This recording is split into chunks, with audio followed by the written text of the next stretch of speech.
What's going on, guys? Welcome back to the channel, and it's going to be another snaky day. This may look a little bit familiar to you guys where I'm at, and that's because we were here yesterday looking for smooth greensnakes. We didn't have any luck, and I think that's because it was a little too hot and the snakes had retreated either underground or into shady parts of the slope where I couldn't find them to avoid overheating. So we came back earlier today. It's like 11:30, and I'm hoping that brings the snakes more to the surface so we can actually flip them. But we're gonna check 2 more locations after this one, so stay tuned for that. But I'm excited to get to looking, and let's hope that we can have some better luck today.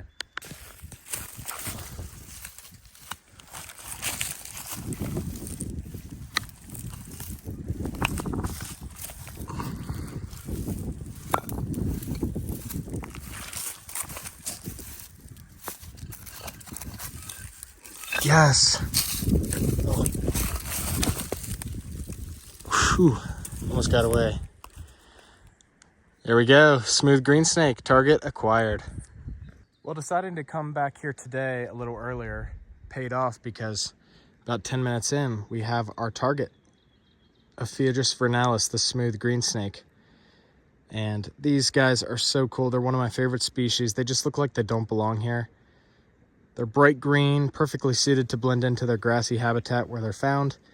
And you can see that charismatic head sway that these snakes do, looking for somewhere to climb. There's a closer look at those scales here, and this is why it's called the smooth greensnake. You'll notice that those scales have no keels or raised ridges or anything. And unlike the rough greensnake, which is found south, east, and west of us, they have keeled scales, and that's one way that you can tell them apart besides range. We're getting some pretty cool shots of this guy. He is behaving nicely. He was pretty rowdy at first, but we were able to get him calmed down, and yeah, just awesome little snakes. Well, we are all done photographing this guy and gonna go and let him go and maybe move on and find something else. You really would be surprised at the size of some of these rocks that I have found snakes under. Sometimes it's little guys that you wouldn't expect to have the snake. Let's go, another one. Oh, shoo. So I'd say that we did pretty well. Found a bunch of baby ones.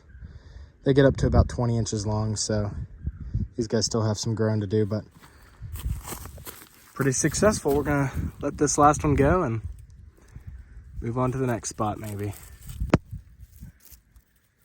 Well, one of the trade-offs with herping during this time of the year is the ticks. Always got to make sure you're checking yourself after a session in the field.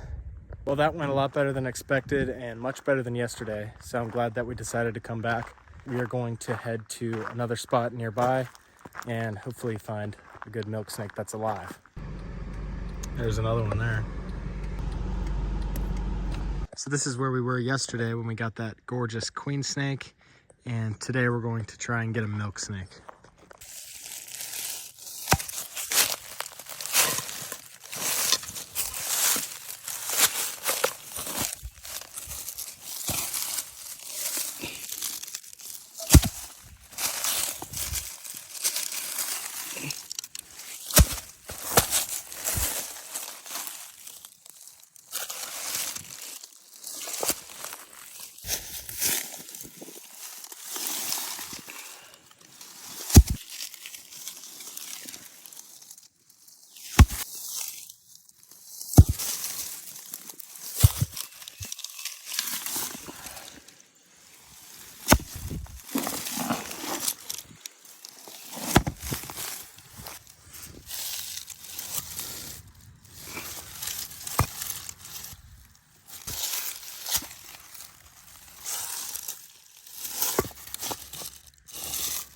He's a ringneck snake.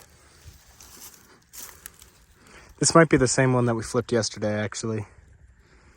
Tiny little guy.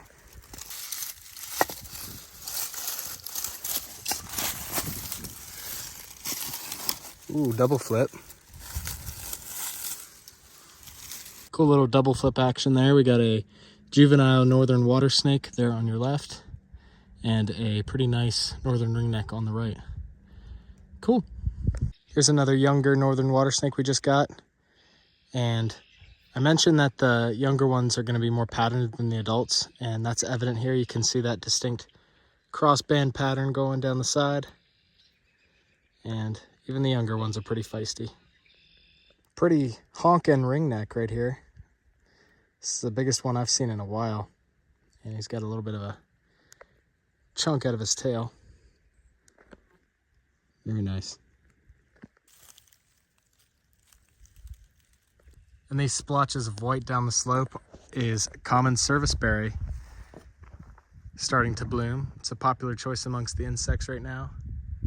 And it just looks so good.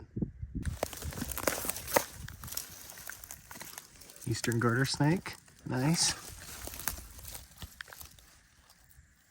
Here's a new species for the day, a nice looking Eastern Gartersnake. I actually really like the pattern on this one. It's got a nice mid dorsal stripe and some nice checker patterns going on as well. I'm gonna let him go. He was under this rock here. Nice.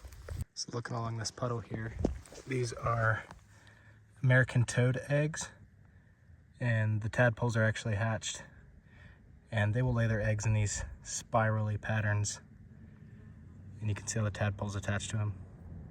Well, we just wrapped up flipping most of the rocks on this slope and just got back to the car.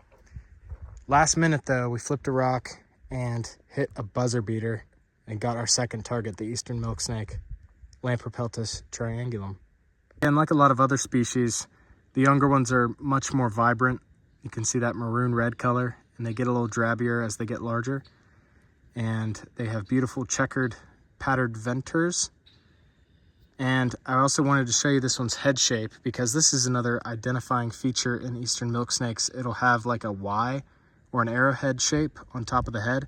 But this one's interesting because it's actually not connected. So you can see it's just like one line coming over on the left, and then there's just a dot on the right. But that's pretty cool. Well, I won't bother photographing this one since it's just a juvenile, and they do get a lot bigger than this, and we will find more in the future. But I figured this was a good point to end the video on. And I'm glad you guys got to tag along for another snaky day. And I will see you in the next one.